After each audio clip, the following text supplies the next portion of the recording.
Okay, mga kapatid, matibag, pinasususpindi rin si SP Cayetano. Parang ang daming eme-eme ngayon Basahin ho natin sa Kapitulo 1 ng Ang Balita Ngayon. Okay? Lalong umiinit ang tensyon sa Senado matapos direktahang bumuelta si National Bureau of Investigation. Director Attorney Melvin Matibag kay Senate President Alan Peter Cayetano kaugnay ng anilay pagtakas umano ni Senator Bato de la Rosa mula sa Senado habang umiiral ang usapin ng ICC warrant. Teka, wala nga jurisdiction ng Pilipinas, ang ICC sa Pilipinas Wala na silang kaugnayan. Bakit ginagamit pa rin yung word na tumakas? Hindi nga tumakas. Wala namang warrant pa rin dito sa Pilipinas Okay, tuloy natin. Ito'y matapos lumabas ang ulat na inirekomenda umano ni SP Cayetano sa Ombudsman ang pagsuspende kay Matibag kasunod ng 6 na buwang suspensyon na ipapataw sa Senate Sergeant of Arms na si Mau Aplasca. Ito rin ang hindi ko maintindihan. Bakit kailangan isuspende yung Sergeant of Arms? Hindi ko malinawan kung anong pag-iisip meron tong mga to. Attorney at may mga pinag-aralan pero bakit kailangan suspendihin yun? Wala, ewan ko kung nabebentalo pero parang unfair naman po. Binabantayan niya lang yung Senate doon pagkatapos nag-warning shot kasi nga may nakita siyang hindi maganda. Bakit ganun? Siya pa ngayon ng Tapos ngayon, okay. Tuloy natin muna. Ito'y matapos lumabas ang ulat na inirekomenda umano ni SP Cayetano sa Ombudsman ang pagsuspende kay Matibag kasunod ng 6 na buwang suspension ay pinataw sa Senate Sergeant of Arms ni Mau Aplasca. Nabasa na pala natin. Dahil dito, diretsahan kinwestiyon ni Matibag kung bakit siya umano ang pinapanagot. Gayong ayon sa kanya, may command responsibility rin umano si Cayetano sa mga nangyari sa loob ng Senado. I'm the head of NBI kaya dapat daw suspindihin ako. Kung ganoon po yung magiging basihan, ang unang suspindihin dapat si Senator Alan Peter Cayetano. Bakit? Dahil command responsibility niya si Senate Sergeant of Arms. Ano ngayon kung nag-warning shot, di ba? Para sa akin, pinoprotektahan niya lang yung Senado. Pero bakit siya pa yung naunang nasuspindi kaysa dun sa mga flood control problem? Mga magnanakaw sa gobyerno. Yun lang akin na natatanong lang po, tsaka reaction natin nito at opinion. Matatanda ang isinailalim noon sa protective custody ng Senado sa Senator Bato de la Rosa matapos ang tensyon kaugnay ng umano'y ICC-related arrest operation. Gayunpaman, napaulat kalaunan na nakaalis din si de la Rosa mula sa Senate premises noong madaling araw ng Mayo. Para sa akin. Basahin muna natin itong comment mas mataas pa ata siya sa senador. Bawi na lang after ng termino ng amo niya. Tingnan natin kung ganyan pa katapang yan. Feeling nila hawak nila ang beat, Alam nyo mga kapatid, napakalinaw po kasi nitong mga usapin na to. Napakadalihong tandaan at napakadaling 1 plus 1 equals 2. Nag-warning shot, ibig sabihin may nakitang hindi maganda doon. Nakipag bang bang bang bang. Bakit sinuspindi si Sergeant of Arms? Diba? Yun ang iniisip ko. Hindi ko talaga maintindihan. Pasensya na. Kahit pinakinggan ko yung paliwanag, wala talaga siguro baka bobo ako. Hindi ko siguro maintindihan kung bakit isinuspindi si Sergeant of Arms na nag-warning shot na pinrotektahan niya yung Senate. Diba? Ngayon, ang gustong ipasuspindi ngayon si Cayetano. Bakit? Responsibilidad niya. Ano ba tawag dyan? Si Sergeant of Arms. Di ba responsibilidad din ng NBI Director yung driver? Di ba? Hindi ko maintindihan mga kapatid. Pasensya na siguro.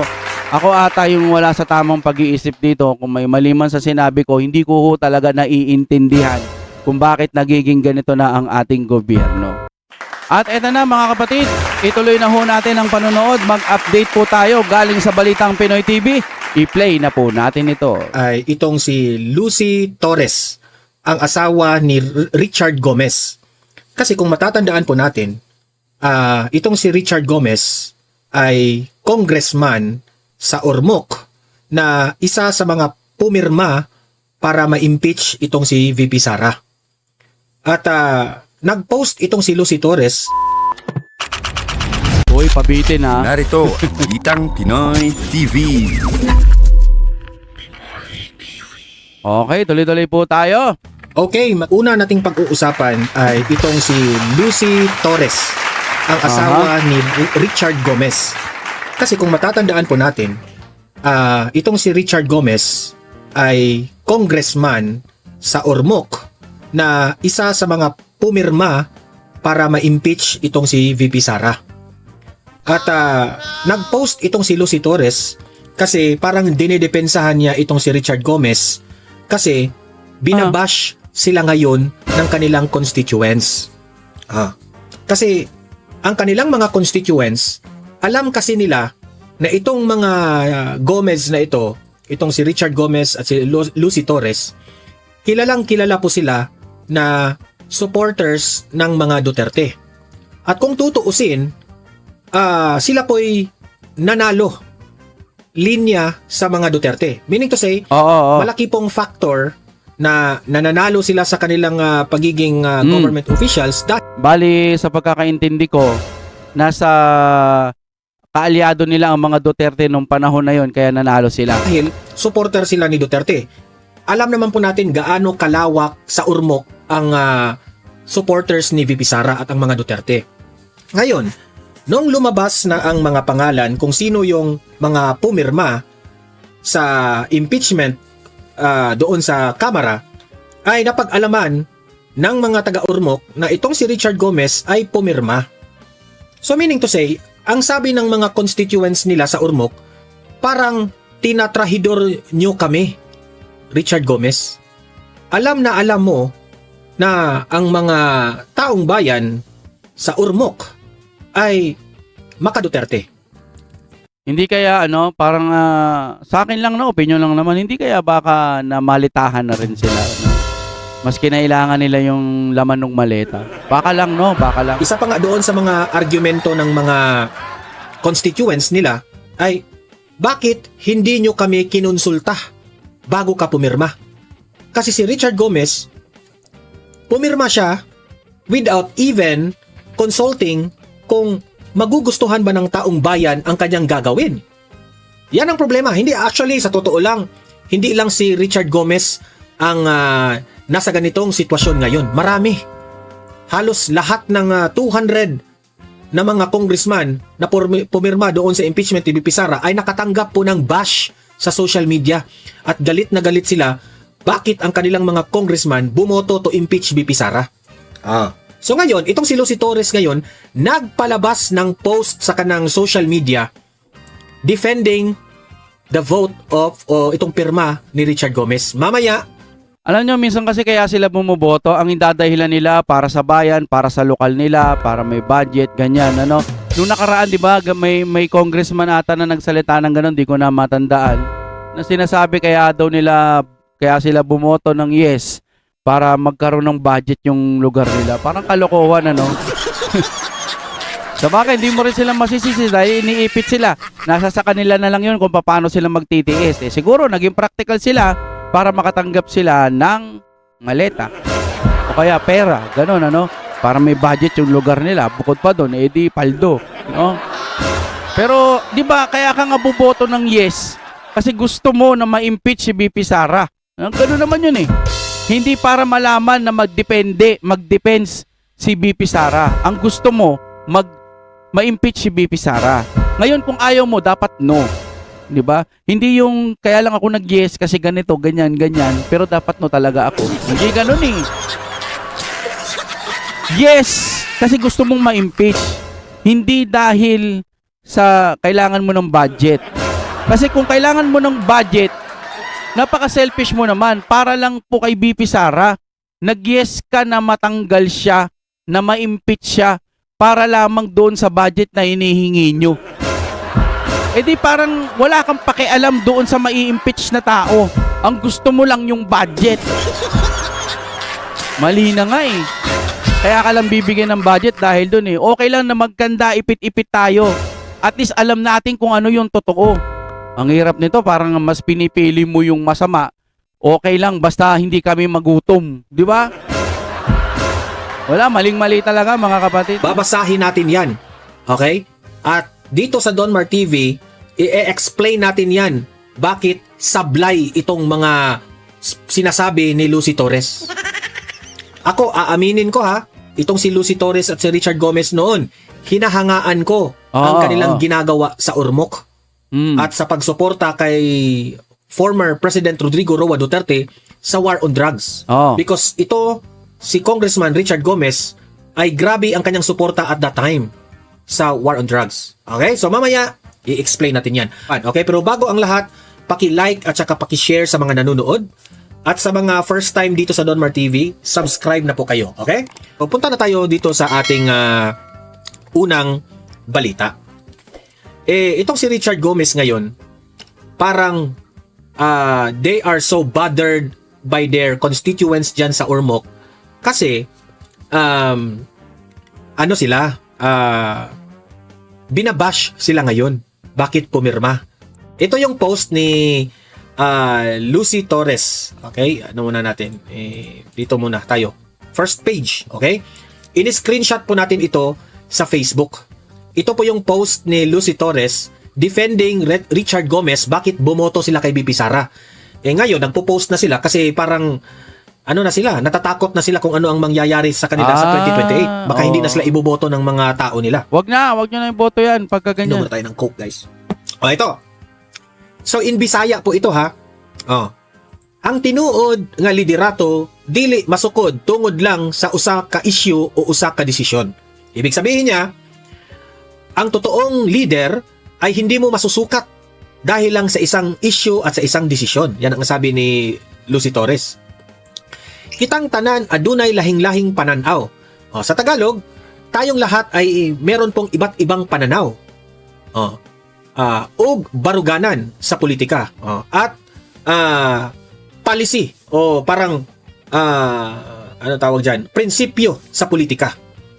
Apan importante nga magpabilin ang respeto sa usa't usa. So ibig niya sabihin ay ang importante ay magrespetuhan tayo sa isa't isa. Ibibisaya ko muna ha. Tama naman. Yung unang sinabi mo, tama yan. Wala problema. Sabi niya, sa sitwasyon ni Congressman Richard Gomez, hindi natin, itatagalog ko na lang directly ha para maano. Sa sitwasyon ni Congressman Richard Gomez, which is ang asawa ni Lucy Torres, hindi natin kalimutan ang marami niyang nagawa sa Ormoc at sa ika-4 na distrito sa Leyte. Sa loob ng maraming taon niyang so ibig sabihin, pumirma ako ng yes. Pero kahit pumirma ako ng yes, huwag niyo kalimutan may mga ginawa ako sa inyo. Ganon ba yon? Natatanong ko to, ba't pera ba ng galing ba mismo yun sa bulsa ninyo? O budget din naman ng taong bayan yan. Sa mga politiko, no, huwag niyong ipagmalaki na may nagawa kayo sa inyong lugar kung galing lang din naman sa bulsa ng taong bayan. Diba? Bulsa na kung galing sa bulsa ninyo, tinaguyod nyo, pwede yun. Pero huwag niyong ipagmalaki. Hayaan niyong ipagmalaki kayo ng lugar ninyo. Ganun yun. Hindi yung bumoto kami ng yes. Oo, pero sa lugar namin, di ba, marami kaming nagawa. Ganito. Ayun, pinupulpul nyo yung mga tao. Sa akin lang, no? Pagsiservisyo. Yan ang sabi ni Lucy Torres. Unang-una, ma'am, wala kang karapatan para manumbat. O sa Bisaya pa, wala kang karapatan para ibalik sa amin o mamuyboy sa Bisaya. Okay? Bakit mo sasabihin na hindi namin kakalimutan yung mga nagawa ninyo sa Ormoc? That is your work. Trabaho ninyo yan. Yes. Bago kayo pumasok sa politika, alam po ninyo na servant po kayo. Tama. Trabaho ninyo yan. Hindi po utang namin na magtrabaho kayo. Oo. Pinagswelduhan namin kayo. Yun. Taxpayers, kaming taong bayan. At itong mga tax na ito, sweldo po namin yan sa inyo para magtrabaho kayo. Halimbawa, ganito yun. May sweldo, sinasweldoan ako, galing din sa tax ng tao. Pagkatapos nun, may budget. Uy, may budget na paparating. Itong budget na to, ilaan natin sa ganito at ganito. Hindi yun galing mismo sa bulsa mo, kaya wag mong ipagmamalaki. Hayaan yung ipagmalaki kayo ng kapwa nyo Pilipino dyan sa lugar ninyo. Ganun yun. Di ba? Tuloy tayo ha. So wag kayong manumbat sa amin na marami ang nagawa ni Congressman Richard Gomez sa distrito na ito, bla Tama. bla bla bla bla bla. Tangina kasi. Sa akin lang isipin nyo nga ito mga kapatid ang tatagal nyo nang nanunungkulan dyan, may mga utak kayo, meron kayong mga tamang pag-iisip. Bakit sa mga ganitong bagay mali-mali pa rin kayo? Kita nyo yung Duterte yung hindi niya nilagay Duterte Spark. People's Spark ang inilagay niya. Ayaw niya yung parang may rebulto yung pangalan niya. May rebulto na gagawin para sa kanya. Halimbawa, itong lugar na to, Dolomites Duterte Park. Duterte Beach. Walang ganon. Dolomite Beach, di ba? Aragis naman yan. Kasi nga, hindi pera yun ni Tatay Digong. Pera yun ng sambayan ng Pilipino na dapat po makita na may ginagampanan kayong trabaho dyan. Gusto nyo magtrabaho dyan eh. Yan ang hirap sa atin, sa mga hindi rin nakakaunawa. Sabihin nila, ito may nagawa si ganito, may nagawa si ganyan, may nagawa sa ganyan. Pero trabaho niya yon, ginagampanan niya yon, no? Sa madaling salita, hayaan mong yung mga kapwa Pilipino ang magmalaki sa kanya. Kaso lahat yun masisira sa pamamagitan ng bumoto ka ng yes doon para sa kabila. Para lamang may budget. Hindi ho ganun eh. Hindi ho dapat kayo nagpapasindak. Si BP Sara na kinampihan nyo dati para magkaroon kayo ng sarili nyong pagkapanalo nang dahil kay BP Sara o nang dahil sa mga Duterte. Yung mga Duterte ngayon nagsasakripisyo. Hindi po sila nasisilaw. Hindi po sila nagpapasuhol. Lumalaban po sila ng patas.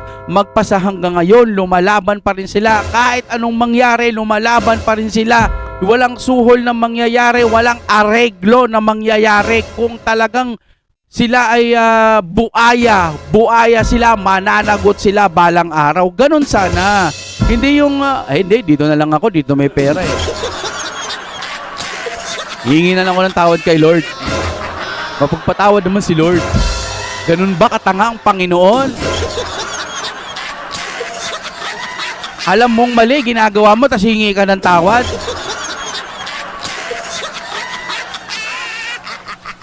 Ganun ba ang pag-iisip ng Panginoon na kapag humingi ka ng tawad, oy, sige, okay na yan. Ako may puso. Ganun ba yon? Alam mo nang mali yung ginagawa mo pa rin. Tanga kaya ang Panginoon? Di ba hindi? May utak din ang Panginoon. Siya nga ang gumawa sa tao. Kaya alam niya, walang makakaligtas sa kanya. Nababasa niya lahat ng puso ng tao. Alam niya kung madungis ka. Alam niya kung totoo ka. Kahit ikaw pa asawa nung gusto mong ipagtanggol, alam ng Panginoon yung puso nung asawa mo. Alam niya kung ano ang totoo doon. Gumawa ka ng mabuti, alam niya kung ano yung nasa puso. Gumawa ka ng parang masama, tapos medyo makakabuti naman, sacrificial. Alam din ng Panginoon yun. Panginoon ang babasa ng puso ng tao. Walang makakaligtas doon. Lahat ng tao, mababasa niya ang puso kahit itago nyo ng itago yun. Ganun yun. Okay mga kapatid, tuloy-tuloy tayo na. Kasi obligasyon ninyo yan, normal yan. Wala kaming utang sa inyo sa mga ginagawa niyo. Tama. Kayo yung pumasok sa politika, gawin nyo ang trabaho ninyo. Di ba? So dito talaga natin nakikita ang tunay na ugali ni Lucy Torres, ang tunay na ugali ni Richard Gomez. Di ba? Sabi pa niya dito, nakita natin ang kanyang pagpaningkamot, no? Ano pagpaningkamot sa Tagalog? Nakita natin ang kanyang yung nag-strive hard, no? Sa pagpalig-on sa peace and order. Na ano raw? Dahil kay Richard Gomez, gumanda raw ang peace and order sa Ormoc. Hilabi na sa kampanya batok sa illegal nga droga. Sabi ko sa inyo, sumuporta sila dati kay Tatay Digong dito sa illegal drugs, no? Nag-ano talaga, no? Ginawa yan ni Richard Gomez para ma-provide ng peace and order ang kanilang lugar. pagpaayo sa infrastruktura. In-enumerate na nila dito yung mga nagawa ni Richard Gomez. Nanunumba talaga. Pagpaayo sa infrastructures, sumuporta sa edukasyon at sa sports development, mga youth programs, sa turismo ng Ormoc, at sa mga proyektong nakakatulong sa mga barangay at sa mga ordinaryong pamilya. Yan ang sabi nila. Why do you have to say that? Anong ibig mong sabihin dito, Lucy Torres? Ipinamukha mo sa amin na may utang pa kami sa inyo dahil marami kayong nagawa? Oo, ganun na nga. Ninyo yan? Marami po ang nakabenepisyo sa kanyang serbisyo Wow! sa pagdala niya sa oportunidad ng nasyonal na atensyon sa ating syudad at distrito. Wow! Hindi po dapat Tuloy-tuloy tayo, ha? malilimutan ang kanyang mga mabubuting nagawa dahil lamang sa nag-yes siya. Ang pinatutungkulan dito, ang impeachment sa Kamara. Anong klaseng pag-unawa mayroon tong mga to? Anak ng tet. Hindi porket nag-yes siya, ganun na gaganon-ganunin nyo na. Hindi nyo mamalala yung mga ginawa niya sa Ormoc, bla bla bla, ganyan. Nag-yes lang naman siya para may budget. Tang inang pag-iisip yan. Kupal ang puto. Ano ba naman yan? Wala ganun o talaga, no? Nilamon sila. Ganun nga iniisip ko, no? Di umano, kasi may pera nga daw matatanggap. So, wala tayong magagawa. Sabi ko nga sa inyo, ang tao kasi talaga pag nagpapakontrol sa pera, nasa sa kanila na yon. Magbabago ang isip niyan. Minsan, wala nang pakialam yan. Kahit saktan sila ng mga basher. Ang importante, paldo. Yun lang naman yun, na? Tuloy-tuloy tayo, na? Pumirma sila ng yes. Posible na ang kanyang desisyon ginabase niya sa kanyang pananaw o sa mas malaking kaayuhan is sa mas malaking kabutihan Kabutihan. at sa ating kinabukasan sa Ormoc at sa 4 distrito sa Leyte. Oo. At sumala sa iyang prinsipyo, isip ang kanyang liderato. Yan ang sabi niya. No? Ma'am, dahil nag-yes po siya, no? Wala po kaming... Actually, ang taong bayan, naiinsulto sila. They feel betrayed. Parang trinahidor ang taong bayan sa pag-yes ninyo. Oo. Kasi baka nakalimutan ninyo na bilang isang congressman, representative po kayo. Tama. Demokrasya po tayo. So kung ano yung nakakarami, susunod kayo. Kung ano nang sabi ng majority of the Filipino people sa Ormoc, sundin nyo. Correct. Kaya nagalit ang tao dyan dahil bumoto kayo ng yes. Pero karamihan sa tao na sa Ormoc, hindi sang-ayon sa impeachment. Wala kaming pakialam. Yan ang sabi ng mga taga-Ormoc, wala silang pakialam kung gaano karami ang nagawa ninyo sa Ormoc. Ang importante dito ngayon, tama ba na nagpumirma ka ng yes sa impeachment? Na wala namang, kung tutuusin, kung himay-himayin ninyo yung impeachment trial doon sa Kamara, wala naman silang sapat na ebidensya na makapagpapatunay na dapat nating ituloy ang impeachment ni VP Sara. Kaya galit ang taong bayan. Nakatutok lahat ang taong bayan sa nangyari. Kaya pala, tahimik sila nung ang maingay lang doon ng mga congressman, yung mga bata Pero kaya pala tahimik sila kasi mag-yes pala. Okay?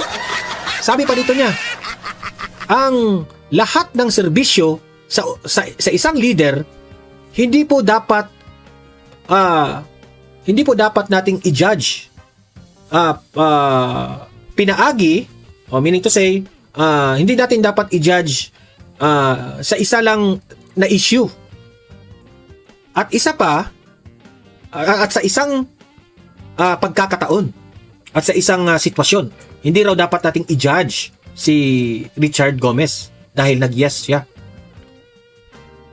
Ang totoong pananaw ng isang liderato ay dapat ibase sa pangkalahatang serbisyo o epekto sa katauhan. So parang ibig niyang sabihin is, hindi natin i-judge si Richard Gomez na dahil nag-yes siya, hindi na dapat suportahan si Richard. Alam mo ma'am, kahit ang gandang-ganda ng ginawa ninyo sa Ormoc, baka nakakalimutan ninyo gaano kamahal ng taong bayan ang mga Duterte. Yes. Baka nakalimutan mo kung ano yung nagawa ng mga Duterte dito sa bansa natin. Kaya magagalit talaga yung taong bayan kapag magpipirma kayo sa impeachment. Yes. Kasi gusto po ng taong bayan, si VP Sara po ang maging presidente sa 2028. Kaya ayaw po nilang ma-impeach si VP Sara ngayon. Kasi alam po ng taong bayan na kapag si VP Sara ang maging presidente sa 2028, gaganda po ang buhay ng Pilipinas. Of course. Isa na po dyan ang korupsyon. Isa na po dyan, maipagpatuloy ang mga plano ng dating ginawang former President Rodrigo Roa Duterte. Kaya gusto naming maibalik ang mga Duterte. Ngayon, sa pagpirma ninyo sa impeachment, parang sinabi nyo na hindi nyo sinuportahan ang aming gusto. Correct. Kami dapat ang masusunod, kaming taong bayan. Kaya galit sa inyo ang mga taga-Ormoc. Okay, intindihin nyo yan. Ito pa. Managlahi man taog baruganan, sabi niya, iba-iba man ang ating pananaw sa politika. At I hope nga hindi mawala ang respeto at ang pagkikilala ninyo sa mga mabubuting nagawa para sa komunidad. Magpabilin gihapon ko nga solid supporter sa akong mga gituuhan. Parang ibig sabihin niya ay I will always support sa mga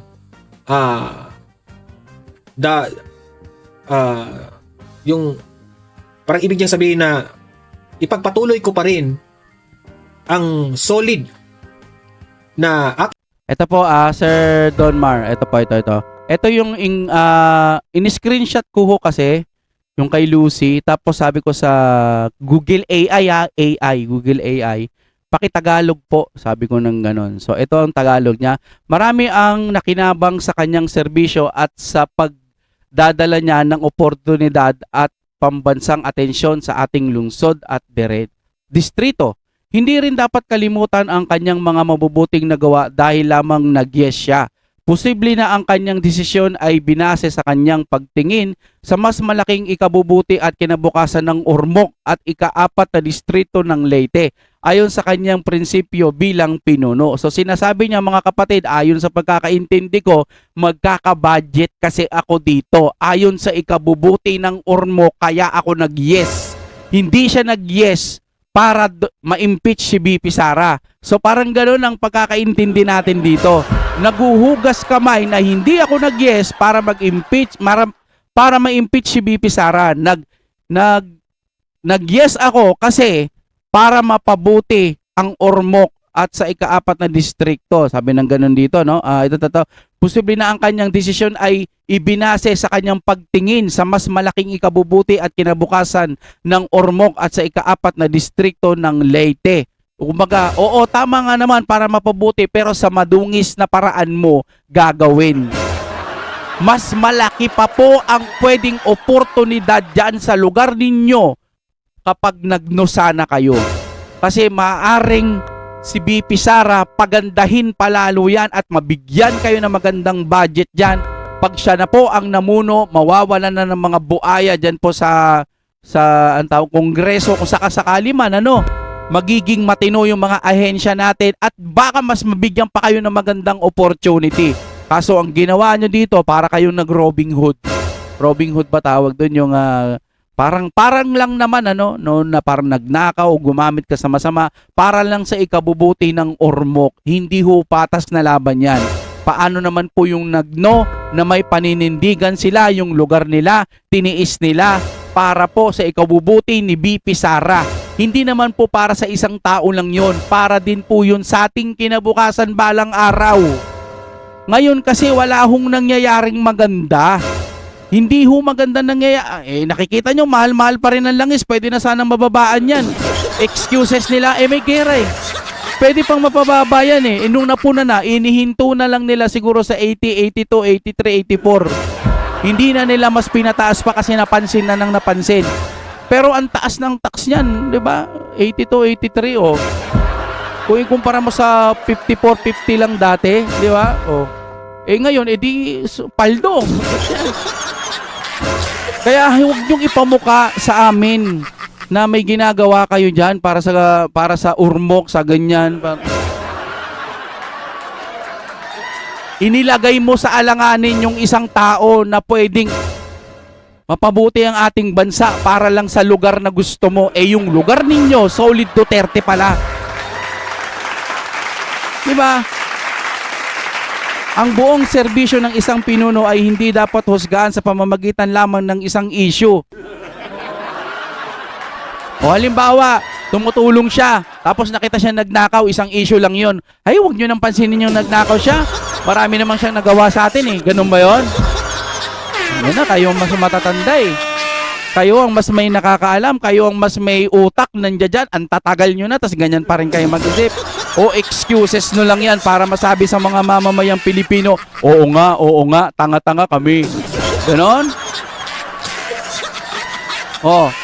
Ipagpatuloy natin. Ang tunay na pagtingin sa pamumuno ay dapat ibase sa kabuuang serbisyo at epekto nito sa mamamayan.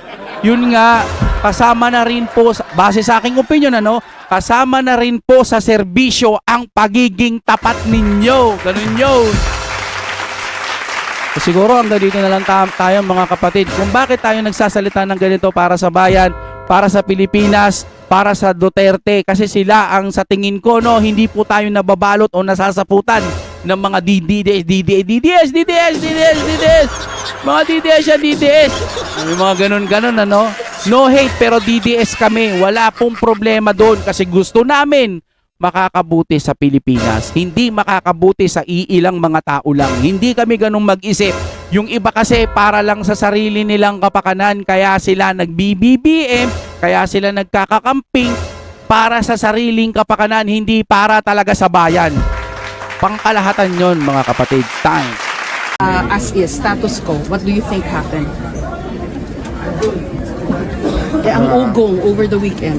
First, only to God's grace. Okay, so the 2 weeks na binubuo ito and they were asking me, na-expect na yung ibang pressure. Okay. Pero I have to admit, grabe yung pressure. And to all of you, lalo sa mga mahal namin sa media, read between the lines. Read between the lines. Any pressure, negative or positive, please read between the lines. What pressure? Pressure na kumalas. Who called? Who? Alam naman Who ng lahat. lobbied? Alam naman ng lahat. So, ang aking inuulit na message, we're here to collaborate. So, interdependence with the judiciary and the executive. Wala namang problema sa judiciary, but with the executive, we want to collaborate. Ano yung, especially because of the crisis, gugutom na talaga mga tao talagang nawawalan na ng trabaho. I don't blame them for trying, but mas marami nasasaktan habang tinatry. Tapos yun nga, katulad ng NBI, kagabi lumabas, may talaga, gunpowder. So nagsisinungaling talaga sa presidente. So there's a lot of lies, misdeception, miscommunication ongoing. Okay. But yung members namin, we say we'll hold together. Manipis talaga, kaya grabe yung pang-intriga, grabe yung pakiusapan. May attempt kanina dun sa committees. Having said that, we're all professionals and I don't blame the minority. Nung nasa minority kami, gusto rin namin maging majority. Diba? So ang tinutulay ko is that basta dun lang tayo sa tama pare-pareho, we're willing to work with you. Pero yung hahawakan nyo kami sa liig or magdidikta, especially kung papunta tayo sa changing the constitution, medyo malabo kami sumama. How does that feel like? Parang you're walking on eggs, gano'n ba yun? Very thin line, it's what? 13, 11, Yeah, pero and then alam mo, yung dalawang the last time I felt like this was during the time ng Hello Garcia. Kasi it's just so pure. I mean, I'm not saying lahat ng decision ko ay tama. I'm as imperfect as anyone else. But it's a walk of faith. It's just, Lord, kung ilalagay mo ako dyan, lagay mo. Biglang nilagay. Lord, kung tatanggalin mo ako, tanggalin mo na ako. So, I just have to make sure that every day is a day I really use to the optimum. Gamitin ko talaga yung kapangyarihan na binigay sa akin ng Senate President to do good. Diba? So, yun ang mimitingin namin ngayon. What is the 3 to 7 bills that can address the crisis? So ano yung presyo, trabaho kita, or sa energy, presyo ng kuryente, or sa agriculture, maliit man ang epekto or malaki na we can propose to Malacanang tapos itulak ng gusto. But yan medyo hindi lang kasi na-pick up because it was just one of my vlogs naman. Naparating sa akin na maraming nakapending na bagong taxes, and this is normal sa mga economists pagka ganito na may threat ng stagflation, nagmo-move sila for new taxes. Ang sabi ko, we will be open but only if mag-order muna sila ng 10% savings sa buong gobyerno. Ipakita muna natin sa tao bago natin singilin ng mas mataas na tax. Dalawa. One, nagsisave tayo, walang luho sa gobyerno. Number two, honest to goodness yung atin anti-corruption. Diba? Kasi kung mag-new taxes ka, tapos ang mangyayari, tingin nila binubulsa, or mag-new taxes ka, pero tingin nila, pag tinignan, marami pang luho sa budget, hindi susuportahan ng tao yun. The problem is economic spending is down. Yes. So the economy is really not moving at all. It's the first time siguro after World War II na nagkasabay-sabay. Oil, fuel, fertilizer, geopolitical tension. So tapos tayo kasi 3-4 ang tama. Bakit? Marami tayong OFW eh. So each and every one na kailangan umuwi, walang sweldo yon. Pag uwi, wala na rin remittance iyon. Okay. Tapos nung tinamaan ng Bahrain at Qatar sa LP sa gas, ang byproduct ng urea, which is fertilizer, na ang biggest is India. So hindi naman basta't mag-export. So mataas na, mahirap pang kumuha. So ano na what do you call this? Nanganganak at damay-damay. Viral na rin yung crisis eh. Opo. So ito pong nangyari today, is this how the Senate will conduct itself? Na una, you were a Senate session, Yeah. regular session, and then you convened the impeachment court, and then biglang naalis na naman yung mga I'll road answer nyo. that directly, Yeah. then I just wanna thank the minority then. One, so mangyayari nito, medyo ilang linggo pa bago mangyari yan yung naka-road na araw-araw na. Bakit? Kasi may 10 days pa para sumagot ang Vice President, tapos 5 days pa, tapos pre-trial pa. Okay. So yung actual na trial, malamang yan, tatama yan naka-break, so malamang yan, maka-araw-araw kami, pero may committee hearings. Ngayon, pagka nagka-session na ulit, yun ang mas malaking challenge kasi kung tutusawa yung everyday, kailan tayo magsa-session. Pero we will balance it. But I want to take the minority because they're statesman and professional enough. Nagkausap-usap kami na while they don't have the numbers, yung usual na proseso sa Senado, wag nating i-delay. For the record Senate po, President Cayetano, if we reverse engineer what happened nung Wednesday, tama ho ba na kulang ng communication between the GSIS and the Senate? Hindi kulang. They were not informed. Hindi. You were not informed na nagbarena Hindi sila. kulang. Sinadya nila. Sinadya nila. Never, ang GSIS never nagpapasok ng NBI kung may problema sa peace and order. Police parate yun. Okay. Number 2, ibabarena mo yung pinto na lalabas yung mga senador. Isasara mo yung gate sa likod kung kailan lalabas yung mga senador. Tapos nung tinanong namin, wala daw NBI sa loob. O, bakit yung ngayon yung may pulbura sa kamay at dito sa loob ng Senate nahuli? Diba? Could it have been simpler kung in-inform kayo ng GSIS na magbabarena kami to secure Yes, pero the door? masisira plano nila. Oh, so you're Malalaman saying- namin eh. Malalaman kasi, it's okay. Malalaman kasi namin eh. Aha. Malalaman namin. So you're saying to at deliberate? At this point in time, the burden is on them to prove to us that it's a series of coincidences. Okay. Kasi pag ni-reverse engineer namin, plinano talaga nila na pakita sa Senate na ganyan ha. Sige, may numero kayo, nandyan si Bato, ganyan ha. Papaligiran naman namin kayo ng mga armado. Senator Gringo Nason said it best. Diba? If you are where you're not supposed to be at armado ka, what do you expect will happen? SP sa amin po ng DOJ, sabi ni Justice Secretary Vida, coordinated daw yung move ng NBI, yung mga armed. Inamin niya na coordinated sa kanya. Anong and reaction then he niya? wants to investigate. Gusto ni Secretary Vida mag-imbestiga ang NBI, DOJ, pero sila ang dapat imbestigahan eh. Kaya nga ang message ko sa kanya, hindi ka pwedeng bida kung kontrabida ka. Okay? So kung gusto mo mag-imbestiga, kailangan neutral ka. Si Secretary John Vic, hindi ko kasama sa politika. Si Secretary John Vic, maraming policies namin, hindi niya gusto ka. Pero nung pumunta siya dito, malinaw. impartial, sabay tayo, ano kailangan mo sir? Kailangan ko CCTV, sinabit namin. So basta't patas, payag kami. Pero wag naman yung gagawa ng storya tapos kami pa ang kontrabida sa huli. Isa na lang po, SP, yung inaabangan ng iba yung chairmanship ng Blue Ribbon Committee, bakit wala po? Because nga, we wanted a bigger majority and we want to move forward na hindi confrontational pero lumabas lahat ng totoo. So we're considering everyone. We're considering Senator Marcoleta but we're also considering someone else. O sabihin ko na, we're considering Senator Pia. Diba? And then, dati, flood control lang. Now we have to investigate yung ginawa ng NBI. So, sa rules pa namin bibigay yan sa Blue Ribbon. Diba? So, it's getting more complicated because nga of the events last week. Having said that, kung panay ganyan yung issues, kawawa ekonomiya natin, kawawa si Juan de la Cruz. So, Sir, bakit po SP hindi si Senator Marcoleta sa Blue Ribbon? because all of us agree na sabay-sabay ang problema sa bansa. So, unahin ko muna. Pwedeng device because No. could be Yung sinabi mong bakit hindi siya, we haven't decided na hindi siya.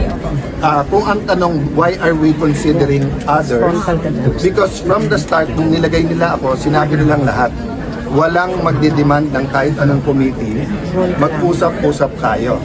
So, meron din mga nagsasuggest na we will prioritize the flood control together with other economic and other issues. For example, yung agriculture, yung mga smuggling, etc. na nakakabaksak sa atin. So I haven't talked to them, but all of them, Senator Pia, Senator Marcoleta, all of them said, SP, discuss lang, but we're all open.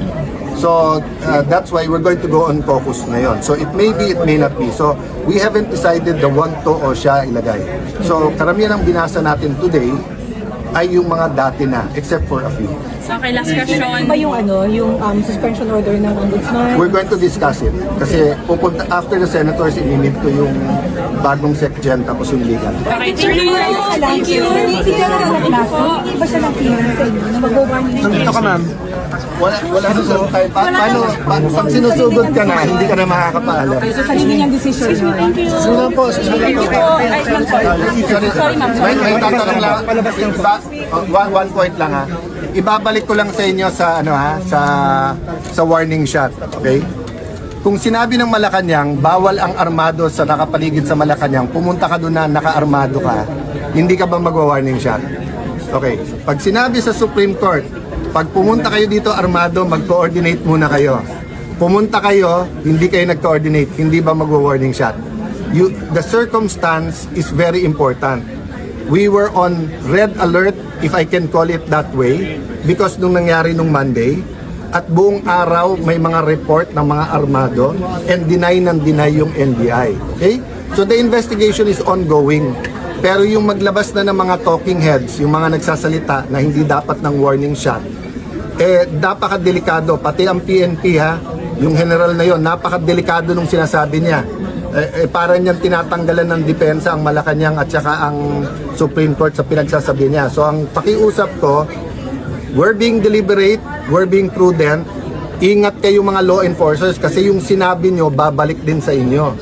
Yung time na kailangan nyo ng suporta dahil dinidepensa nyo yung bansa, binigay namin. So now na may dumepensa sa Senado, mag-ingat-ingat kahit inuutusan kayo. Okay, thank you. Warrant coming from a court which has no longer jurisdiction in this country.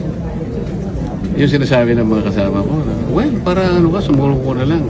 Anyway, you can exhaust all remedies under the law. What remedies are you talking about? Kung ano ginawa nila kay dating Pangulong Duterte, yun din ang gagawin nila. Do you think makikita pa natin si Senator Bato pagkatapos nilang makuha? Kahit wala na. Kaya sabi ko, hindi niya kailangan pumunta rito. Pero nagpunta siya. Nirisk niya yung buhay niya. Kaya lang namin nakuha dahil sa kanya wala nang iba. We owe it to himself alone and nobody else. Nobody else. Kung hindi siya pumunta, nobody will blame him. Well, buhay niya yun eh. But he chose to do it. Kaya sabi ko sa kasama ko ngayon, sinong walang konsensyang kakakalas? Yung tao ginawa niya. Gusto mo magpakulong dito? Pwede. Kasi at least domestic law, di ba? You can hire your lawyers. Pwede kang makita ng kamag-anak mo, ng asawa mo, ng pamilya mo. Sa dihig. Sino tutulong sa iyo to? Ako nga nakiusap eh. Makita ko lang si PRRT kasi nandun na ako eh. Can you imagine? I request. O sige, kung ano lang, makita ko lang. Kung ayaw nyo kung makausap, wag na. Makita ko lang kahit 5 minutes. So I can wave my hands. Para ipakita ko sa niya, Mr. President, I am here. How are you? Then alis na ako. So, saan na Hindi nila ako pinagbigyan. Ganon din ang mangyayari kay Senator Bato. Ngayon, yung mga Pilipinong, lalo na yung mga iba sa inyo, I'm sorry to tell this, lalo na yung mga iba sa inyo, hindi naman lahat, nabayaran. Kailangan sabihin ko to. Akala nila yung warrant of arrest can be enforced. Wala na tayo membership sa ICC, sa Rome Statute. Without the treaty, what will be the legal basis of a warrant of arrest? You tell me. Huwag kayo nagpapapaniwala doon sa mga din, mga abogadong nagsasalita ng salita. Nililin lang nila kayo. Anong pinaglapalagi lang sinasabi? Paikot-ikot sila sa Section 17 of Republic Act 1951. Bali-baligtarin nyo doon. Sinasabi niya lahat. Gagawin mo lang. Isurrender mo or blah blah blah in accordance with extradition laws and treaties. Meron tayong extradition law? Wala. Meron tayong treaty? Wala. Anong basis ng warrant of arrest? As simple as that. Is there an automatic domestic instrument that will bind our country with that of ICC? You tell me. Senator, sabi ko ng OSD, di ba? Enforceable yun. Halika dito, hindi kita nakikita. Sen, after nung what happened nung Wednesday, sa tingin mo na solidify lalo yung Na-solidify yung ang samahan nung after 13. nung At what happened nakonsensya ba si Senator Miken? I don't know. Sinabi ko lang yun because yun ang totoo eh. Sabi ko nga, ito lamang ang takeover na walang blessing sa Malacanang. Lahat ng takeover may blessing. Pero ito, hindi nila alam to. Ang tao nagbuwis ng buhay, yun ang importante. Buhay niya yun. So, Paano mo i-disregard yun? kaya ba Kaya mas masawal pa kay Judas yung maghuhudas sa amin. So, nakonsensya si Senator Mix kaya Wala akong sinasabi. Wala akong sinasabi. Tama na po. Okay naman. Teka. Ano? Sige, ano? Hindi, sabi kanina po ni Senator Mix yun nga parang nakonsensya. Hindi na gusto yung nangyari sa Hindi, wala kami pag-uusap ng gano'n. Huwag na kayo magbanggit ng kung sino. Sinabi ko lang yun sa grupo namin. Hindi namin kagrupo ni Senator Mix. Okay? Sir, sorry, yung nangyari po nung Wednesday, nandito din kayo, sir, di ba? Nung nagputukan. Oo, kaya lang. Nakaupo ako ron. Nag-iisip, bakit kaya nangyari? Nalulungkot ako. Sabi ko, bakit kaya nangyari sa bansa namin ito? Pagkatapos, sari-sari kami raw ang nag-instigate. Kayo ba na? Sino ba ang gaano kayaman ang imagination ng isang tao na kami gagawa, no? Nagkukukos kami, in-extend namin ang kukos dahil ang sabi nila darating, tumawag ang House of Representatives. Totoo naman na diniliber nila, sinabit nila yung articles of impeachment. So habang nagbi-briefing kami, hindi pa kami gaano nakakalahati. Bigla nga ngayon, may putukan na ganito. Diyos ko ako. Natakot din kayo? Hindi ako natakot, nalungkot ako para sa aking bansa. Kailangan bang mangyari? Why? Sir, was the Senate really under attack during that time? What do you think? Kailangan pang nandun yung mga elemento na yun? At sasabihin pa, meron daw, may kinukuha susi daw yung ganito. Kung merong problema, bakit hindi ang National Police ang tawagin? Bakit ang DI? Unang-una, anong ginagawa ni Trillanes? Bakit siya magsaset? Palagay mo may warrant of arrest. Palagay mo lang. Why is Trillanes the one serving the warrant of arrest? Did you ever ask him? Wala na. Nanonood ako sa inyo, wala man lang nagtanong sa inyo eh. Sir, ano ba bang authority niyo? Ba't kayo po yung nagsaserve? Did you ever ask him? Wala. Tinanong naman, sir. Oh, ano sagot niya? Sagot niya, nandito daw siya kasi in answer to, ano daw yun, sabi, challenge daw kasi ni Senator Bato. Pag sinabi ni Senator Bato na kumain siya ng tayo, kakain siya ng tayo? Thank you. Opo, attorney, nakapag-usap na ho ba kayo sa inyo pong kliyenteng si Senator Bato de la Rosa so far? As of now, wala pa po. Until now, ever since nung nagkita kami mga 1:30 a.m. prior to his alleged exit from the Senate. Opo, at balita namin kahapon ay nakapaghain kayo ng reply na doon sa Korte Suprema. Ano ho yung mga legal na basihan po ninyo hinggil nga po dito sa hiling na TRO para kay laban sa anumang ICC arrest warrant laban kay Senator Bato de la Rosa? Well, essentially, ang sabi namin, nag-file kami mga 7:20 p.m. Ngayong araw pa sana yung deadline namin, pero we thought it best to file it today para mawala na yun sa isip namin at saka to also give time for the Supreme Court also to really study it, no? Kasi medyo mahaba yung aming originally 156 pages yun, pero somebody commented na medyo masyadong mataas. So we tried to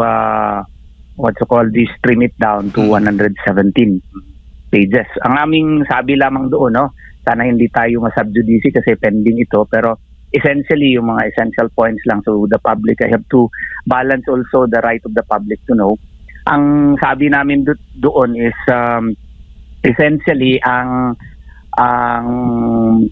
executive department cannot merely say na kanya lamang na diskresyon yung pagpa-implementa ng warrant of arrest. Kasi hindi namin give up yung argument on jurisdiction, no?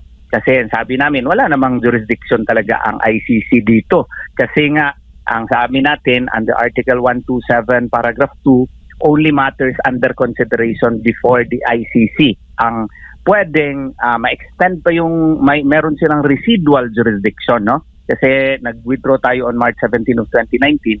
Pero, yung residual obligations nila, dapat in-exert nila yon within a certain period, no? 1 year ang tingin namin na period.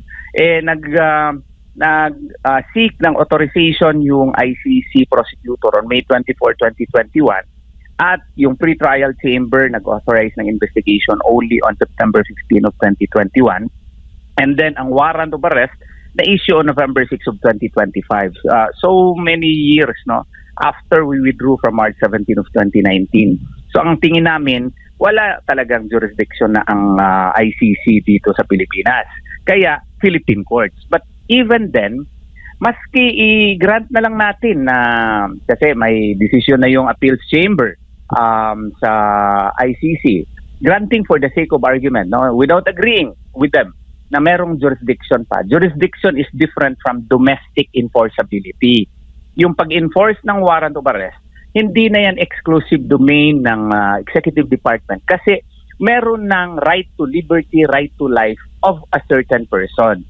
Yung if you already affect the person's right to liberty or to his right to life, by constitutional function, sa talaga yan, sa judiciary yan. So dapat may involvement na yung ating Bill of Rights. Kasi nga po, yung Bill of Rights natin was precisely enshrined in the 1987 Constitution to check on government excesses. After nung martial law, kailangan natin maglagay talaga ng Bill of Rights para ma-check natin yung dictatorship, executive dictatorship, Marcos dictatorship noon. Kaya nga ngayon, since the ICC warrant would touch on the person's liberty kay Senator De La Rosa, dapat ito idaan talaga sa korte natin. It does not, a foreign or international request cannot automatically override the Philippine Bill of Rights. And sa atin naman, yung probable cause for arrest within Philippine territory must still pass through Philippine constitutional processes.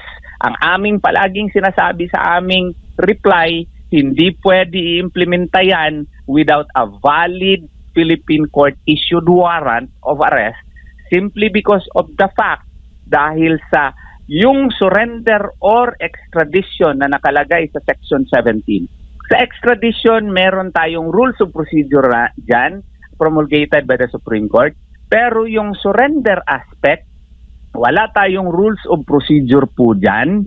Hindi natin kinopya lahat sa Rome Statute yung procedure dyan. Kasi nga po, na-trace namin doon sa interpellation when the law was framed or crafted by the Senate based on the deliberations by Senator Ligarda upon Senator Gordon, kasi Senator Gordon pa lang sponsor niya. Nakita talaga doon na yung surrender mechanism would need a law. It would need a specific separate law for it to be implemented in the Philippines. Wala tayo niyan eh. Kaya nga nag-propose kami sa aming petition, kung wala yan, why don't we apply the extradition rules, no? Ayaw din ng Solicitor General. Kaya yan ang amin. So kung ayaw niyo yung extradition na rules of procedure, wala tayong surrender procedural mechanism, so dapat hindi ninyo i-implementa yung warrant of arrest. Wala palang rules of procedure. Hindi po pwede executive determination lang yan. Hindi pwede executive discretion lang. That is the essence of our argument.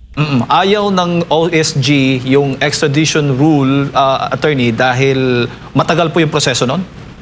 Yun siguro ang kanilang tingin. Kasi instead of discussing the reason, they devoted around a lot of pages differentiating the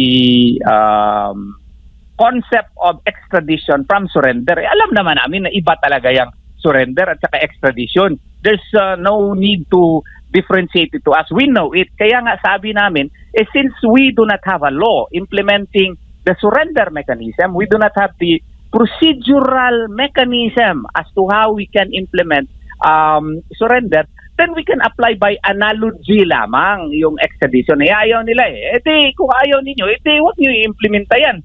Paano mo i-implementa yan na wala pala tayong procedural mechanism yan? Bawal yan. Oo.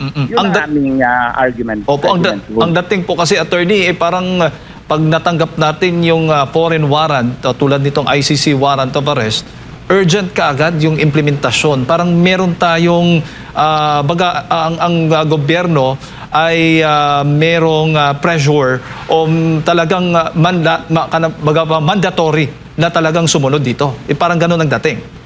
Ay hindi po pwede yan because that already involves arrest. And if it involves arrest within Philippine territory, then you have to apply Article 3 of the 1987 Constitution. The constitutional protections against arrest would now operate because arrest cannot be based merely on executive discretion. It involves judicial determination. Kaya nga, ang sa amin, pag mag-aresto ka ng tao, hindi po pwede na based on the discretion lang ng executive department na i-honor niya. Yung mga divorce nga, yung mga foreign divorce, palagi kong inuulit, yung mga foreign judgment, kailangan mo pa nga ipa-confirm sa korte under Rule 38 Section under Rule 39 Section 48. Kailangan mo yan ng petition for judicial confirmation. Ito pang warrant of arrest that would involve the liberty of a person. Maling-mali yan. Tsaka gusto ko rin sabihin na yung practice na idaan mo sa korte, customary international law yan. Nandun din sa aming reply. No? Na customary international, lahat po ng constitutional democracies ina-apply yan sa aming past pleadings. Ang daming mga examples sa ginamit namin. Gamitan lang natin yung El Masri Nasim case. Yung El Masri Nasim case, sa Italy yun nangyari involving a Libyan. Kasi yung Libyan na national, nandun sa Italy, nadakip siya based on the warrant of arrest by the ICC. Nag-resort siya to Article 59. Hello? Yes, sir. Go ahead, sir. Okay, to resort siya. Anong ginawa ng Italy? Alam mo, in-entertain ng Italy and it conducted a hearing in the case and it determined whether or not his rights were violated. And the Italian court found out that his rights were really violated. Alam mo ang ginawa sa kanya? pinakawalan siya at dineport back to Libya. We can also cite another example in Ivory Coast, the Simon Gbagbo case.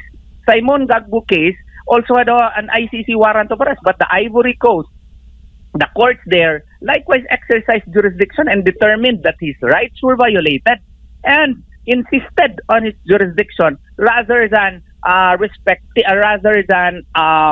delivering him to the ICC. Yun ang aming mga ang dami pang mga kaso. Yun ding anak ni ni Libyan leader Gaddafi, no? And others, because that would touch now on the rights of a person. His liberty is now at stake. So kinakailangan talaga yan ng court determination. Hindi po pwede yung executive determination lamang. At dahil nga doon sa inilabas na arrest warrant ng ICC at binansagan pa nga wanted, at ngayon dahil nga sa pagtatago ni Senator Bato de la Rosa, ang OSG mismo binansagan si Bato na fugitive from justice. Reasonable ho ba itong pagtawag po sa kanya? That's very unfair, no? Kasi klaro naman yan ang Valyacar Transit case, no? That's the newest Supreme Court decision which defines what is a fugitive. Before a person can be declared as a fugitive, no? There are 6 steps, no, sa aking nabasa before ka ma-declare as fugitive from justice. And it even involves a court determination also. Dito wala namang kaso siya sa Pilipinas eh. Wala naman siyang Philippine-recognized warrant of arrest. Kailangan i-recognize muna yan na meron siyang warrant of arrest before he can be technically determined as a fugitive from justice. Lumayo lamang siya sa Senado kasi ayaw na niya, ang speculation ko, ayaw na niya. Nandun ako before the putukan, kasama kami nakita talaga niya yung hassle sa mga senador doon, yung mga staff dahil sa kanyang presence doon, no? But that does not mean that he is already a fugitive from justice because there is no Philippine recognized warrant of arrest. Kaya hindi po pwede na tawagin siyang fugitive from justice. He is just making himself unavailable. Attorney, bago ko ipasa kay partner Admar, sa tingin po ninyo, gaano katagal kaya magdedesisyon ang Korte Suprema patungkol dito sa TRO doon sa arrest warrant laban po kay Senator Bato? Well, as to that, that is really the discretion of the Supreme Court, no? It's really up to them and I do not want to comment on it, no? Kasi kanilang it's within their discretion po. Attorney, may buntag si Admar po ito. Kung idediretso po sa ICC agad itong si Senador Bato, di mawawala po yung yung sinasabing ang ICC ang court of last resort court of last resort at mawawala din yung issue ng yung principle of complementarity kung saan sinabi nga ni late Senator Miriam Defensor Santiago, sabi niya rito, quote and quote, it acts only in exceptional cases where a court has failed to bring justice because that court is unwilling or unable to investigate and prosecute those who have the highest responsibility for the most serious crimes of concern to the international community. Hindi pa nga natin alam. May naisang pa bang kaso dito? Wala din tayong narinig na reaksyon na mismo ng Korte Suprema na sinasabing hindi namin kaya yung elitist. Diretso na yan sa ICC, attorney. Isa yan din. Kasi na-discuss din namin doon na di ba nagpadala na yung CIDG ng subpoena? Pero binawi. Kasi that goes into the investigation daw of the AJK killings. Then, pwede nating ma-argue, and we in fact argued, na yung pagpadala ng subpoena, even if binawi, we already exercised now our jurisdiction on the matter. No, it may be argued, it can be argued now in the ICC, na since the Philippine National Police has taken cognizance of the case, then ICC must respect the principle of complementarity. Kasi nga, noon, wala naman talagang kaso na final dito sa Pilipinas. Totoo yan. Pero ngayon, meron ng investigation na ginagawa. So, it can be argued that based on the principle of complementarity, that the Philippines is now exercising jurisdiction on the AJK. Maganda rin yan kasi kung merong kaso dito sa Pilipinas, I'm very sure haharapin namin yan ni Senator Bato de la Rosa. No? We will file counter affidavits, we will answer it basta dito sa Pilipinas. Kasi mga Pilipino tayo, may batas tayo, working yung ating Philippine judiciary, healthy yung ating prosecutorial system. Bakit pa tayo doon sa malayo masyado na bansa na hindi na nga tayo miyembro doon? So kailangan i-follow natin yung principle of complementarity. Since we are now exercising jurisdiction, then ICC should take a hands-off approach on the case. Opo. Maging yan po ba, attorney, yung masyadong matagal bago nagkaroon ng investigasyon ukol dito? Halimbawa, kung talagang iuusad po ng ating mga law enforcer yung pag-iimbestiga dito sa sinasabing EJK dito kay Senador Bato, maaari ba itong questionin din sa korte po? Kasi doon sa ICC warrant, way back noong siya pa ay Chief of Police ng Davao City, iniuog na yung kanyang kaso. Well, that's one of the grounds, pero as a general rule kasi, pag crimes against humanity,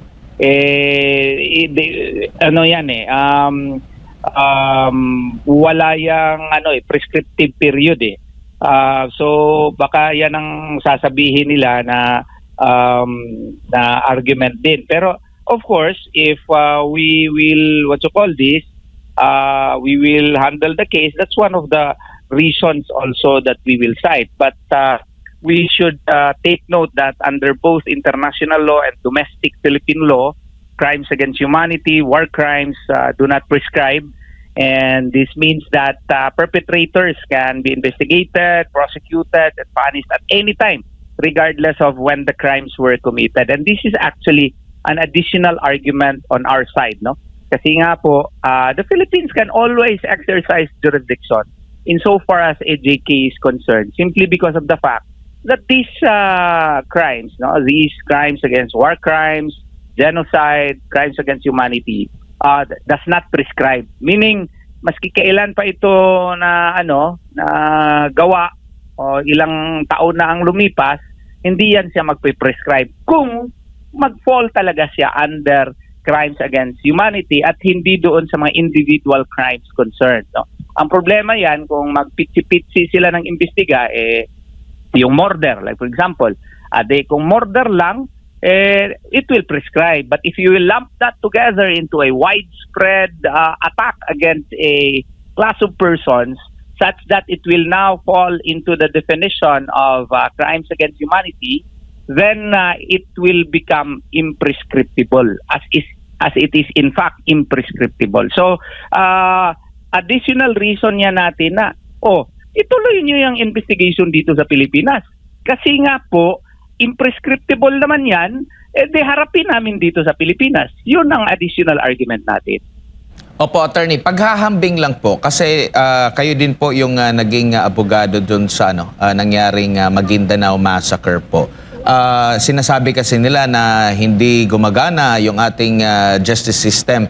Tapos parang mas marami pa ata yung biktima na involved dito sa Maguindanao Massacre kumpara doon sa sinasabi nila doon sa ICC po, attorney. Pero nakayanan, kahit na umabot ata ng mahigit isang dekada ba yung pagdinig or trial po dito, attorney?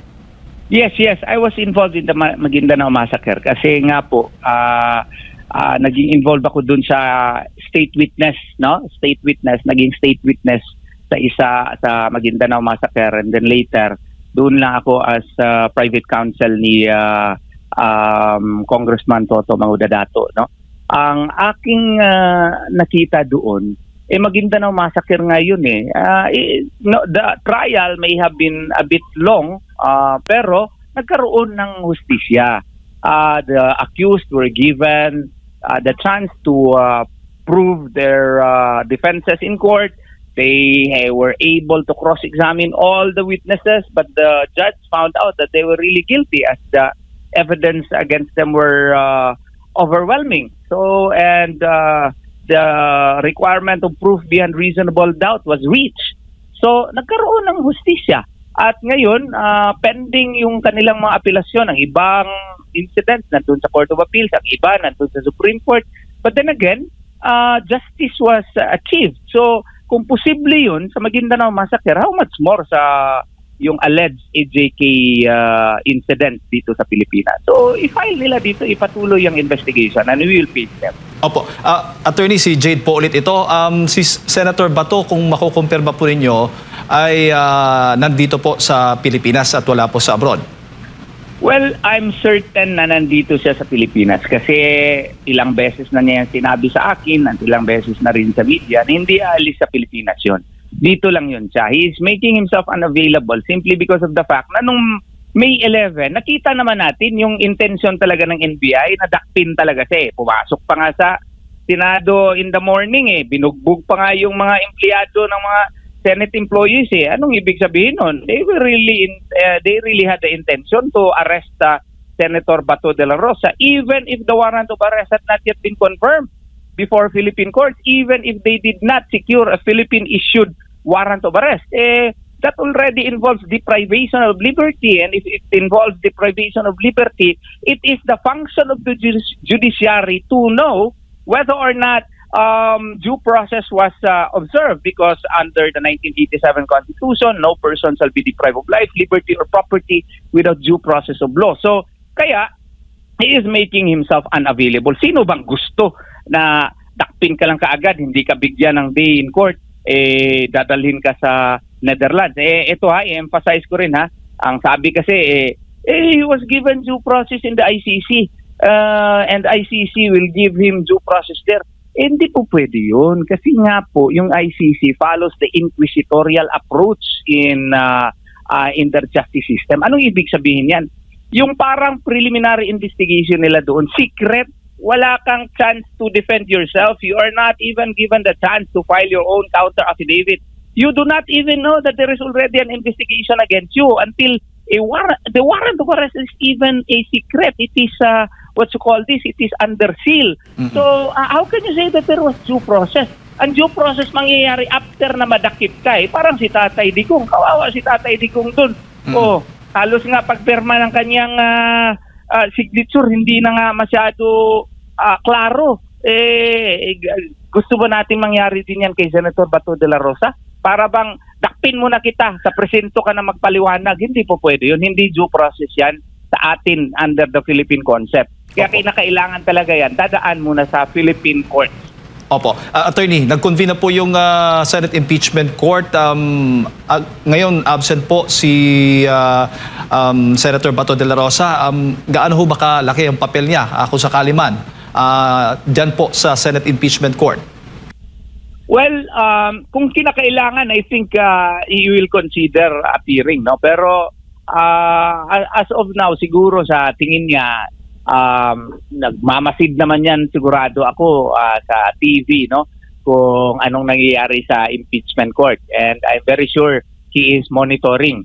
So pag yung kanyang importansya doon ay during the voting, if there is a felt need for him to be there, baka i-consideran niya yan. Pero ang sa akin lang is I hope the public will understand na he is making himself unavailable now, wala siya sa Senado, kasi existing and present yung threat, active yung threat of arrest sa kanya na pwede siyang dalahin kaagad sa Netherlands. Ang gusto lamang niya, idaan sa Philippine courts yung proseso. So, Filipino naman siya, he is covered and protected by the 1987 Constitution. Ang request niya, let him avail of his rights under the 1987 Constitution. Let there be a Philippine-issued warrant of arrest. Opo. Kung absent, kung wala po siya, hindi naman ganoon kalaki yung epekto sa magiging boto kung sakali mang conviction o acquittal sa kaso po ng impeachment case ni VP Sara.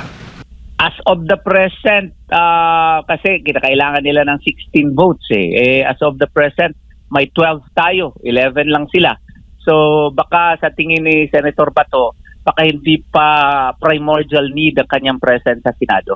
Opo. Pero pwede ho bang via Zoom, video setup, conferencing po yung gagamitin ni Senator Bato dyan po sa Senate Impeachment Court, Attorney? Maaari ho ba yun? If there will be a resolution that will be passed by the Senate and the Senate will approve it, it's just a procedural mechanism to ensure all senators can vote.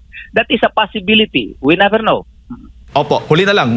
Ngayon na nag-convene na nga yung Senate Impeachment Court, may kapangyarihan ho ba silang magbasura ng kaso dito kay Vice President Sara Duterte? It is a legal possibility. It is a legal possibility. If one will file a motion to strike out the impeachment complaint, that is a legal possibility, but I do not want to impose my opinion upon our good senators. Opo. Attorney, siguro huling mensahe po ninyo para sa lahat ng ating mga kababayan, lalo na yung mga taga-suporta po ni Senator Bato de la Rosa.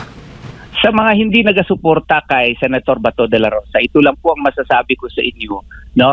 Sana hindi po mangyayari na meron ding foreign warrant of arrest po na ma-issue po sa inyo. Kasi nga po, doon nyo na lang makita ang kahalagahan ng mga opinion po ni Attorney Israelito Torion. Kung makikita ninyo na, let us say, meron na kayong warrant of arrest galing din sa ICC, or kung paniwalaan natin yung isang dekano na the 1987 Constitution daw does not distinguish na any warrant of arrest so long as it is issued by a judge, pwede na daw yun ipa-effective dito sa Pilipinas. What if merong warrant of arrest galing sa China against these persons at i-implement yung warrant of arrest galing sa China or from Timbuktu or from Mali or from Africa? May warrant of arrest, idiretso na lang i-implementa dito sa Pilipinas. Gusto ba natin yon? Of course, hindi. Baka mangangailangan din kayo ng abogado na hindi matitinag at mag-i-insist na dapat sundin yung ating Philippine laws. Yan po ang pinaglalaban natin. Tayo po ay Pilipino.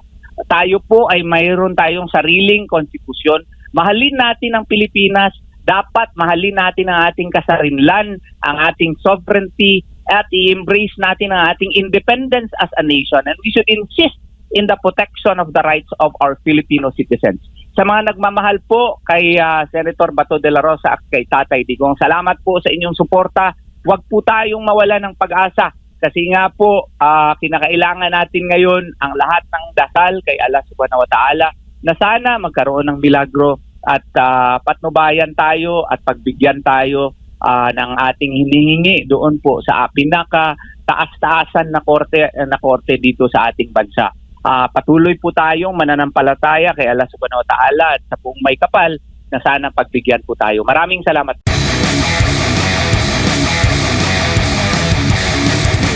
Ang problema yan, kung magpitsi-pitsi sila ng imbestiga, yung murder, like for example, kung murder lang, it will prescribe. But if you will lump that together into a widespread attack against a class of persons, such that it will now fall into the definition of crimes against humanity, then it will become imprescriptible, as it is in fact imprescriptible. So, additional reason niya natin na, ituloy niyo yung investigation dito sa Pilipinas.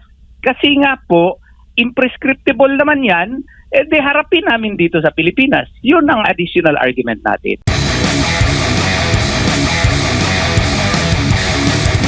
Kung idediretso po sa ICC agad itong si Senador Bato, di mawawala po yung sir, yung sinasabing ang ICC ang court of last resort, court of last resort at mawawala din yung issue ng yung principle of complementarity kung saan sinabi nga ni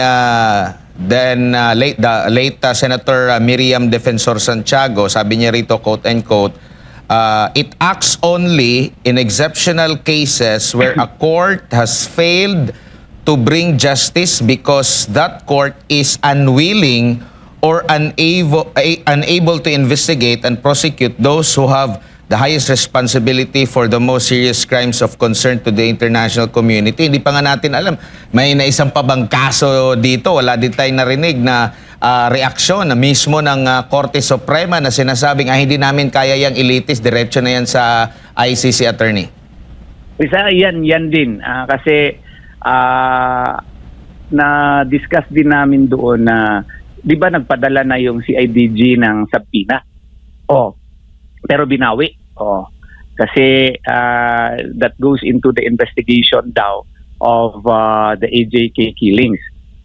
Then, pwede nating ma-argue, and we in fact argued, na yung pagpadala ng subpoena, even if binawi, we already exercised now our jurisdiction on the matter. No, it may be argued, it can be argued now in the ICC, na since the Philippine National Police has taken cognizance of the case, then ICC must respect the principle of complementarity. Kasi nga, noon, wala namang talagang kaso na final dito sa Pilipinas. Totoo yan. Pero ngayon, meron ng investigation na ginagawa. So, it can be argued that based on the principle of complementarity, that the Philippines is now exercising jurisdiction on the AJK. Maganda rin yan kasi kung merong kaso dito sa Pilipinas, I'm very sure haharapin namin yan ni Senator Bato de la Rosa. No? We will file counter affidavits, we will answer it basta dito sa Pilipinas. Kasi mga Pilipino tayo, may batas tayo, working yung ating Philippine judiciary, healthy yung ating prosecutorial system. Bakit pa tayo doon sa malayo masyado na bansa na hindi na nga tayo miyembro doon? So kailangan i-follow natin yung principle of complementarity. Since we are now exercising jurisdiction, then ICC should take a hands-off approach on the case. Opo. Maging yan po ba, attorney, yung masyadong matagal bago nagkaroon ng investigasyon ukol dito? Halimbawa, kung talagang iuusad po ng ating mga law enforcer yung pag-iimbestiga dito sa sinasabing EJK dito kay Senador Bato, maaari ba itong questionin din sa korte po? Kasi doon sa ICC warrant, way back noong siya pa ay Chief of Police ng Davao City, iniuugnay yung kanyang kaso. Well, that's one of the grounds, pero as a general rule kasi, pag crimes against humanity,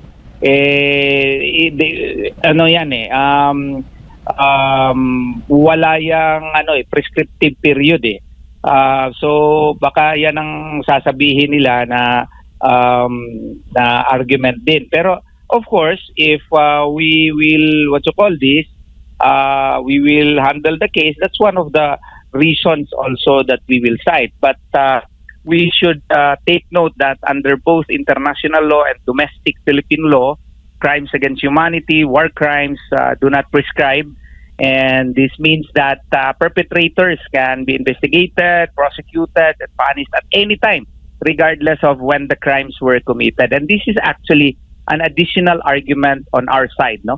Kasi nga po, the Philippines can always exercise jurisdiction insofar as AJK is concerned, simply because of the fact that these crimes, these crimes against war crimes, genocide, crimes against humanity, does not prescribe. Meaning, maski kailan pa ito na gawa o ilang taon na ang lumipas, hindi yan siya magpe-prescribe kung mag-fall talaga siya under crimes against humanity at hindi doon sa mga individual crimes concerned. No?